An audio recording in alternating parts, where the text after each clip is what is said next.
Welcome to the Story Learning Podcast, regular doses of language learning tips and motivation to help you become fluent in any language. With me, Olly Richards. For language programs, books, free resources, and much more, visit StoryLearning.com. Good morning, everybody. Welcome back to the I Will Teach You a Language podcast, right? This is part 2 of a two-parter, all about silly arguments in language learning, things that get people really riled up and starting silly debates. Of course, they might not be silly. In fact, often these issues are actually really, really serious, very well worth discussing. It's just the arguments themselves tend to get a little bit silly. It's something you hear a lot of these days where somebody says to you, for example, only 22% of people in the UK can hold a conversation in a foreign language. And someone turns around and says, that's not true. I know a guy in London who can speak 4 languages. So it's a kind of deliberate attempt to distort the argument based on pre-existing beliefs, right? And people, I don't know whether it's always been like this, but people at the moment, in general, in any kind of discussion, especially political, there seems to be a mad rush to do exactly that, as if everybody takes stances rather than arguing facts, right? And this happens in language learning just as much as everything else. So we're going to get into that today. It's going to be fun. All right then, so let's go through 9 things that I've identified which are guaranteed to start an argument about language learning, and I will give a little comment on each one. So first of all, we've got the whole immersion argument. Now, I covered this in a recent podcast, so I'm not going to go over this again, only to say that immersion, as I've just discovered, is a hot topic. I didn't think it was that much of a hot topic, but it appears it is. I won't rehash that. You can go back a few episodes ago. We covered that. It's also on my YouTube channel, which you can search for as well. Next up is Chinese characters. Now, last year I spent a bit of time learning Chinese characters, and I did some daily videos about my experiences. I thought I was just kind of being helpful. I was reading people's advice on Chinese characters, looking at different ways of approaching it, and I kind of decided to try out a specific method, which is the HEISIG method, spelled HEISIG, very well-known series of books to help you learn Chinese characters for Chinese or for Japanese as well. And it's super popular, this. So I made these videos about how I was experimenting with it and just talking about my experiences, not endorsing it either way, but saying why I decided to use it and giving my reactions, talking about what I was learning. And I just got this unbelievable backlash from people on YouTube. Of course, YouTube is just where people's logic and decency goes out the window. But anyway, people just being extremely aggressive about how the method was totally wrong, and it was I could not believe the passion and energy with which people were determined to defeat or knock down any discussion of this approach. For those of you who don't know, the method is basically what it does is that rather than teaching you Chinese characters in context, it teaches you them through story. So it will kind of get you to look at the character and then look at the component parts and create mnemonic devices around those characters. So you can basically start to gradually build up your knowledge of characters. Opponents of that say basically that's rubbish. You should learn Chinese characters by seeing them in context. And by, actually reading real things and learning them that way. I won't go into the pros and cons of each then, but anyway, just to say that I was absolutely blown away by the anger surrounding that issue. All right, next up is memory.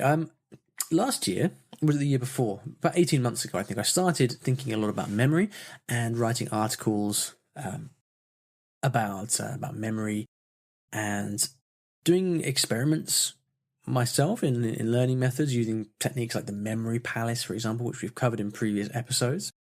And I created a course as well called Bulletproof Memory, which is all about memory techniques. I went out and talked to a lot of different, very experienced language learners and asked them about how they were learning, looked at the different ways they were learning, and then created this course that teaches you all these different approaches to memory techniques.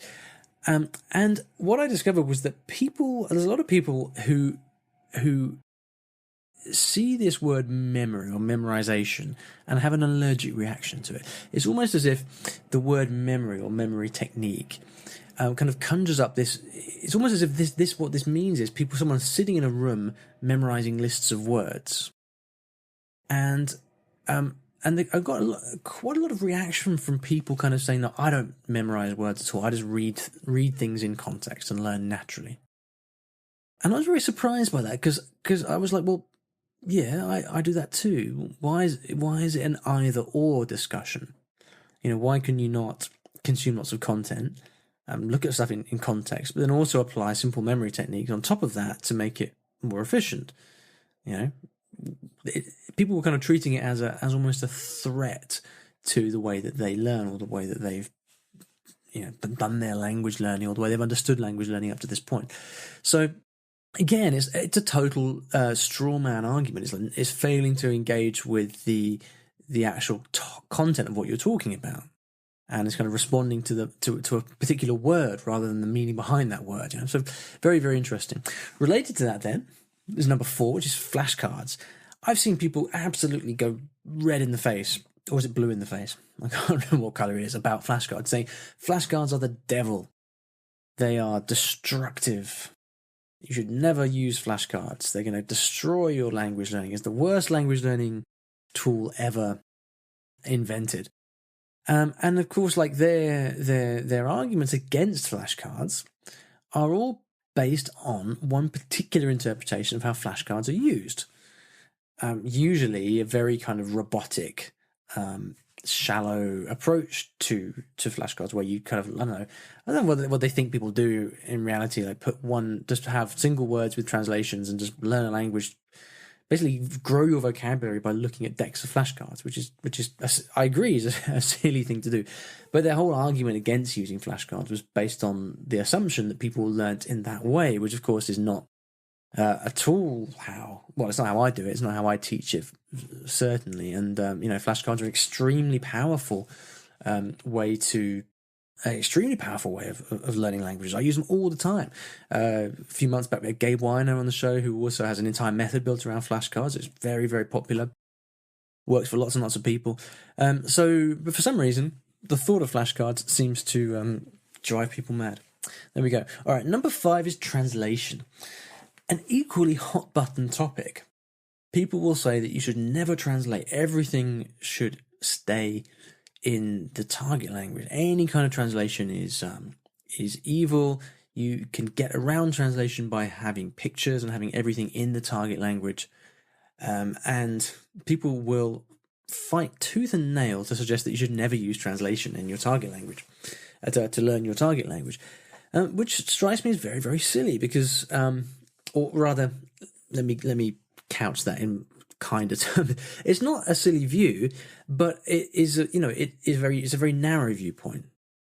Because sure, I mean, if learning languages through like complete immersion, no flashcards and no translation works for you, then that's great. I mean, as I always say, the holy grail is to find out how you learn languages best, right?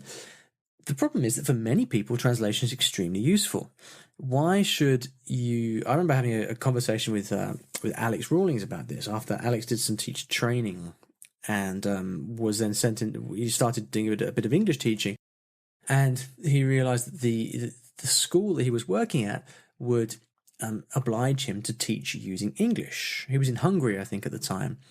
And he said, well, look, I'm spending 5 minutes here to explain a simple concept to my students in English. But if I just used Hungarian, I could explain it in 10 seconds and they'd get it and we could move on. So there's a huge efficiency argument using translation.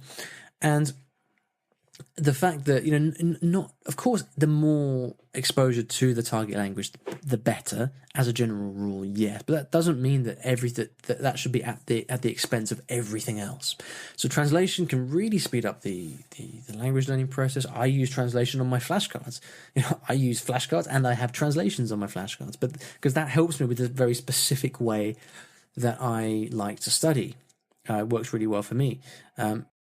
Again, in theory, I guess it's wrong, right, according to all this stuff. But whatever, most language learning theory is wrong. And if there's anything we know about language learning from all the research that's been done over the last 30, 40 years, is that we don't know anything about how languages are learned.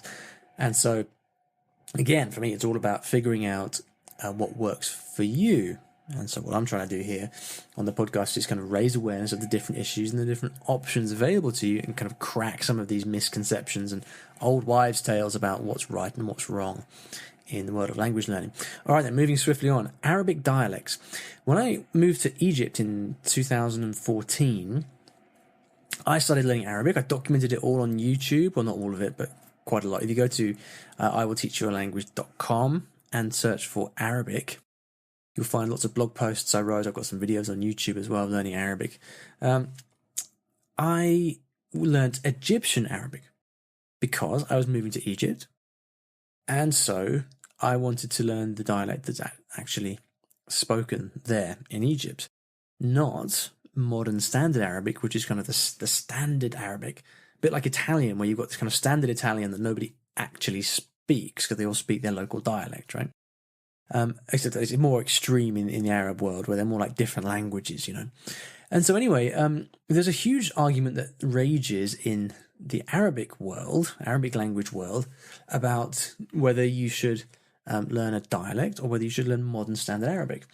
For Arabic speakers, modern standard Arabic is like the kind of mother language, if you like. It's the language of the Quran. It is the language used for writing, it's the language with all the literary tradition. The problem is that it's never spoken on the ground in any country. It's used officially in government offices, in newsrooms and newspapers and things like that. And people will go absolutely nuts about this. They will, especially Arabs themselves, native Arabic speakers, will say they have this impression that Arabic dialects, such as Egyptian Arabic or whatever, are kind of they pretend. It's very weird. They pretend it doesn't exist. Almost, they'll say there's no such thing as Egyptian Arabic. There's only one Arabic. I think there's probably a large religious component to this, where people are obviously, for obvious reasons, very tied to the language of the Quran. But there's something around this discussion which kind of blinds them to the fact that actually, locally, Arabic speakers will speak their local dialect with their friends and family. And so, for me, obviously, moving to a country, I wanted to learn the language that I was going to speak on a daily basis. And that was in my case, the Egyptian dialect of Arabic. But wow, you should go and check out some YouTube videos or blog posts about Arabic, and just look at the comments that come in about that. It's unbelievable. Next up, number 7, the hardest language in the world. This is something that Benny Lewis talks about a lot, which is the phenomenon of native speakers of different languages claiming that their language is the hardest language in the world. This happens a lot with Arabic, happens a lot with Japanese, happens a lot with Chinese. A lot of different people will tell you that such and such is the hardest language in the world. And of course, it depends. The answer to so many things. Depends on lots of things, right? First and foremost, it depends on A, the distance from your mother tongue or other language that you know, and B, your motivation for learning that language, right? So, objectively speaking, for a native English speaker like me, Spanish is much easier to learn than Japanese, because English has Latin roots, as does Spanish, and so you've got lots of cognates there, stuff that you already know. Spanish is closer linguistically to English than Japanese is. Therefore, on paper, Spanish is much easier than Japanese for me as a native English speaker. However, if I couldn't give two hoots about Spain, but I'm in love with Japan, then which language do you think I'm going to have more motivation to learn? And which language do you think I'm therefore going to spend more time with and going to find it easier to learn in the long run? And obviously, it's going to be Japanese, right? So many things. So much in language learning depends on your motivation, and the hardest language in the world is the language that you really don't care about and have no desire to learn. The specific linguistic obstacles to learning a language is only one part of the equation. All right, then, moving on. Number 8, grammar. Wow. I mean, I'm sure I don't need to tell you much about this. People, on the whole, are either very pro-grammar or very anti-grammar. So you have some people that will say that grammar is a total waste of time and a red herring, and you don't need to learn any grammar to learn a language. In fact, grammar is dangerous because it sucks you into learning all these rules at the expense of learning to speak the language. Whereas on the other hand, no, grammar is the foundation of every language. You have to learn the rules, otherwise how can you speak the language? And of course, the answer is somewhere in between. But in general, I think I come down on the side of, well, let's look at what most people struggle with. And most people struggle with grammar because they place a little bit too much importance on it. Often people get stuck with a language because they are obsessed with mastering these grammar rules, and they spend so much time studying that grammar that they don't actually get around to speaking. And if they just took the attitude of, well, a few grammar mistakes here and there are okay, they would suddenly find their fluency goes up leaps and bounds. So I tend to edge along the side of don't worry too much about grammar, simply because I'm trying to counterbalance the phenomenon of people just worrying too much about grammar. All right, then lastly, the big one, children learn best. We should all learn languages like children. I think Rosetta Stone, the popular language learning company, says we teach you languages learn languages like a child. I think that their slogan is something like that. And of course, everybody will tell you things like, well, children learn best, don't they? They soak up languages. I've talked about this so many times, so I don't want to necessarily rehash everything. But again, there's this idea that children learn languages best because they never have to study and they do it so easily. The idea being that, of course, we all learn our mother tongue, therefore we're great language learners, right? But anyone who's observed a child learning languages over time or taught children knows that it's nothing of the sort. A baby starts getting 24 hours a day exposure to their mother tongue at birth. And yet if you fast forward 5 years, they're still not particularly coherent speakers. Even if you fast forward 10 years, they're only just starting to get a real grip of the language. And so, on what basis do you say that as an adult we should learn languages in the same way? It's silly. You can do things much faster because as an adult on day one, you've got study skills, which means you can bring your brain to bear on interpreting the language that is out there, which a child cannot do. Okay, but of course that's not to say that you shouldn't take a leaf out of children's books. Kids have certain massive advantages. They don't care, they have no inhibitions, and so they just go out and speak. And a lot of adults would benefit greatly from that kind of approach to it. So as ever, as with everything, there are two sides to the coin, and the answer is somewhere in between, but more importantly, it's very, very personal, and it depends on you. So, there we go. Wow, that's quite a cathartic experience, actually. I feel like I've got like 20 years of language learning grief off my chest in over the space of 18 and a half minutes. So I enjoyed that. I hope you did too. If you'd like to leave me a question for the podcast, maybe a reaction to this, you can go to iwillteachyoualanguage.com/ask. And as for some further reading, well, why don't you head over to the show notes and leave me your reaction to this in a comment? I'd really love to hear your reaction. The show notes are at iwillteachyoualanguage.com/episode 240. I'll also put a link to some of the resources I mentioned in this episode in the show notes. There we go. Until next time. Thanks for listening to today's episode. And here at Story Learning, everything that I do is powered by stories, whether that's writing books, teaching lessons, crafting courses. My mission is to help everyone succeed at learning a new language through the power of story. And we now have comprehensive language courses in over 15 languages, from Spanish to French, Korean to Japanese, and across all levels from beginner to mastery. And you can take a 7-day free trial of any of these programs by visiting storylearning.com/courses. I've poured my heart and soul into creating these courses over the last 10 or so years, and we've helped tens of thousands of new students achieve their dreams of learning a new language, all through the power of story. So go ahead and take a free trial. There's no commitment. You can try out our method for free. See if this can also be the breakthrough for you that it's been for so many other people. storylearning.com/courses.